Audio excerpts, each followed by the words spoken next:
Okay, let's talk about something that makes a ton of parents nervous: money. But what if you could give your kids a huge head start in life just by having a few simple conversations? Well, in this explainer, we're going to break down exactly how to do that with a simple age-by-age guide to building a strong financial foundation. So, does the whole idea of the money talk kind of make your palms sweat? If it does, hey, you are not alone.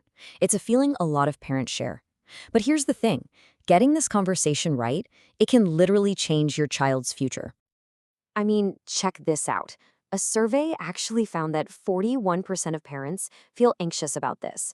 So if that number resonates with you, just take a breath. You're in the right place. We're going to swap that anxiety for a super clear, totally doable plan. And here's the best part: you really don't have to be a money whiz to pull this off. Not at all. We're just going to walk through a simple roadmap, from their first piggy bank all the way up to that first real paycheck. So let's dive in. All right, first things first. Why is this such a big deal anyway? Why are we even talking about this? Well, it turns out that starting these conversations early, it's way more important than most of us think. This quote, wow, it just hits the nail on the head, doesn't it? Our kids are like little sponges. They're always watching, always listening. And if we're totally quiet about money, it's not like they just stop thinking about it. No way. They just start filling in the blanks themselves. And that's why we have to be intentional. It's everything. And get this: the clock starts ticking way, way earlier than you'd probably guess. Research shows that by age 5, kids are already developing these deep-seated feelings about spending and saving. I mean, feelings that can stick with them for life. That's kindergarten, long before most of us even think, maybe I should talk to them about money. So, knowing that, we've got to meet them where they are. And for the little ones, the 3 to 5-year-old crew, the best lessons about money, they aren't lectures, they're games. Okay, a fantastic place to start is the classic 3-jar method. I love this one. It's super visual, it's hands-on, and it teaches a really fundamental idea right away: that money isn't just one thing. It has different jobs to do. It's not just for buying that new toy, right? It can be for saving up for something bigger, and it can be for helping people. This one simple activity just plants that seed of being thoughtful with money right from the get-go. And you can weave these lessons into everyday life so it just feels like fun. Playing store in the living room, that's teaching them about how buying things works. Letting them help you count out coins at the checkout, bam, that's a math lesson. These little everyday moments, honestly, they're some of the most powerful teaching tools you have. All right, so as they get a little older, say into those elementary and middle school years, we can level up. It's time to introduce a concept that is, no joke, a foundation for their entire financial future: the difference between wants and needs. And getting them to really get this difference is so key. So next time you're in a store and they're begging for the latest, greatest, whatever it is, that's your moment. You can just ask, okay, let's think about this. Is this a need, like the food we have to buy? Or is it a want, something that would be fun to have? That one little question, it's the building block for basically every budget they'll ever create. This is also the perfect time to bring in some really practical hands-on tools.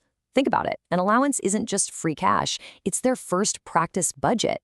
Taking them to open their very first bank account. That pulls back the curtain on how the whole financial world works. And even a trip to the grocery store can be a classroom, turning it into a little game of which of these is a better deal. That is such a brilliant real-world lesson. Okay, now we're heading into the teen years. And let's be real, the stakes get a whole lot higher here. We're shifting gears from teaching basic concepts to actively prepping them for being on their own financially. And that day is coming up fast. Just look at what's on the horizon for them: their first job, college applications, maybe saving for their first car. These things aren't some far-off, abstract idea anymore. They are right around the corner. They're real. So that means our conversations have to level up too. We've got to get into the nitty-gritty of how things like debt and interest actually work. We have to be honest about the real cost of big things like college or a car, and we absolutely have to talk about staying safe online with their money. But maybe the most important thing, we have to walk the walk ourselves, because trust me, they are paying very close attention to what we do. So let's pull it all together. Across all of these different ages and stages, what's the secret sauce? How do we make sure these lessons actually sink in and stick around for the long haul? Let's talk about a few key things that work no matter how old your kid is. Here's something that might surprise you. We really can't just assume the schools have this covered. As of 2024, almost half the states in the US don't even require a single personal finance class to graduate high school. Think about that. What that means is it's on us. The most important money lessons they'll ever learn have to come from home.